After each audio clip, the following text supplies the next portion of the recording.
Detoxing Associates. Today I wanted to do a quick video about detoxing from a narcissistic relationship. Withdrawal from a narcissistic relationship shares some of the similarities of someone with a drug or an alcohol addiction. Why?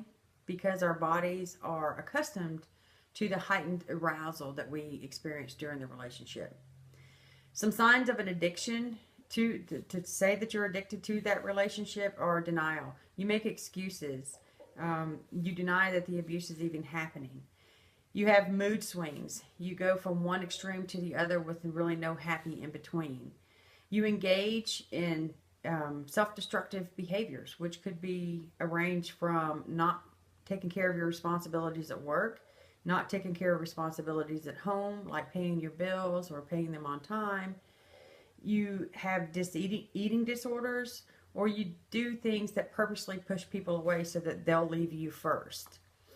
Stalking your ex on social media, looking them up on the internet to find out what they're up to, where they're living, kind of what they're doing in their life. Or if you're living in the same town, driving by their house or their work to check on them to see kind of what they're doing. All of these are signs that you're addicted to that person. Detoxing from that relationship is necessary, but a steady process. It's like any recovery. It's one step forward, two steps back. Don't beat up on yourself when you aren't making the progress that you think that you should be. Oftentimes, you're likely to suffer emotional instability for a period of time. The detox symptoms produce anxiety within us. And that's just a sense of not being settled. I described it as like a flock of hummingbirds flying around inside my body because I always felt shaky and nervous. Shaking, trembling hands, just an unsettledness within you. It can cause depression, poor concentration. Your brain is just in a fog and you can't concentrate on simple tasks. Restlessness, you have an inability to sit still. I know for myself, I still have restlessness. I pace. I can't sit through a TV show without getting up and doing something else because my brain goes 90 to nothing. You socially isolate. You don't engage in activities outside of your home because you're afraid. So with that, I want to share some tips to heal from this type of abuse. One is that it's important to grieve this relationship and know what you're grieving for. Write down a list so that it helps you prevent a relapse. Educate yourself about narcissistic abuse and codependency. For me, that was key in my own recovery of this because I had to have an understanding of what I had gone through and why I had gotten there. And so by doing that, it explained it. Narcissistic abuse syndrome explained what I had just gone through. And learning about codependency, it was learning how, I mean, I knew that I was codependent to begin with, but it was learning how I got to that point. Change your unhealthy behaviors. So if you're not eating correctly, then start eating right. Go to the gym. Take time and nurture and care for yourself. Realize the patterns that you've gotten yourself into from your previous relationship. Refrain from intimate relationships until you're comfortable being alone. That was a big thing for me because I had never lived alone from the time that I left home at 17 years old until I moved to Indiana, actually. And now I love being alone. I love my own space. I love my own time. But when I first moved, I was terrified. I was terrified of being by myself. Understand your needs and how to get them met without having to be in an intimate relationship.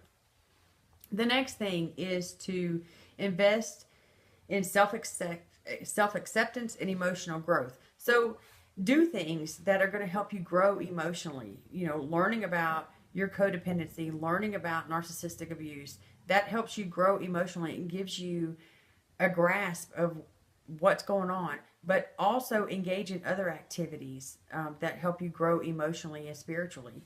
Step outside of your comfort zone a little bit.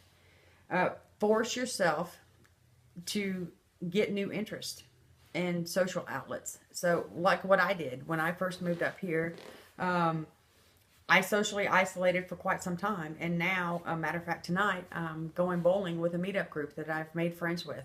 And it's bowling's not really my thing, on a regular, but it's going to be fun, and so step outside of your comfort zone and try new things. Another thing that I did was I love to kayak, and so I joined a kayaking group.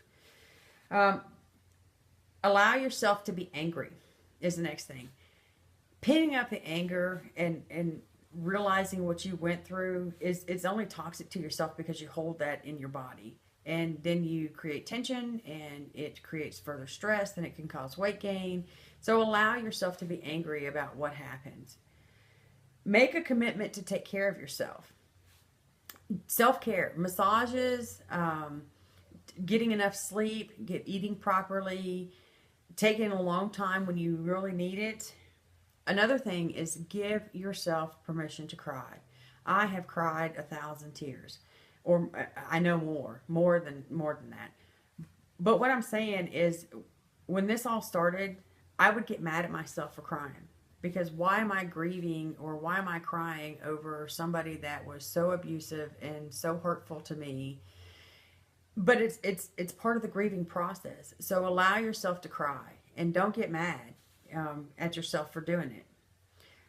Another thing is let go of your resentments.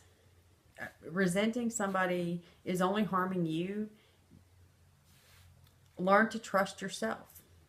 Go with your gut. Learn to trust your gut feelings. Listen to that little internal voice that's speaking. If something doesn't feel right, then chances are it's not. Stop shaming yourself. This is really big. Don't shame yourself because you were in the relationship and you stayed. You had your reasons for staying. You were oblivious to what was going on. So don't shame yourself. You're not stupid. You're not uncaring. You're not unloving. If you had kids, you had your reasons for staying. But, now you're doing something about it. Recreate a life that you want. So find things that you enjoy and recreate your life. One that's worth living.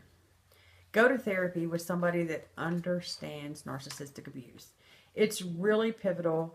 It was really pivotal for me to finally find a counselor that I described what I'd went through, and she looked at me and she was like, it really sounds to me like you were married to a sociopath.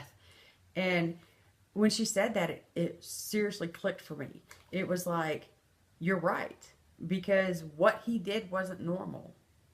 What he did was very selfish, and it was hurtful.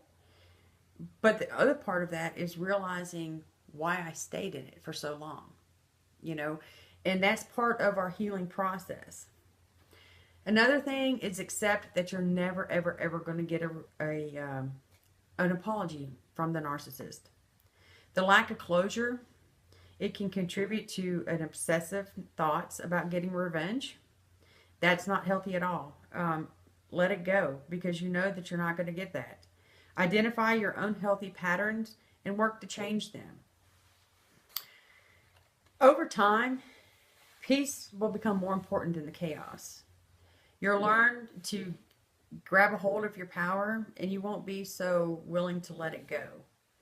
The obsessive feelings will go away as we change and learn to love ourselves. The journey to healing after narcissistic abuse is not quick or easy. It's a lifelong commitment, and it's hard work, but it's all worth the effort. If you continue to show up for yourself, you'll find freedom, serenity, and love. You'll no longer tolerate the behaviors that kept you feeling trapped. And with that, I'm going to end.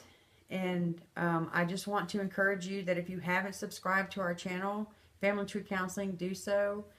And again, take care of yourselves. Be gentle and kind and loving. And I will see you again soon. Thanks for watching. Bye.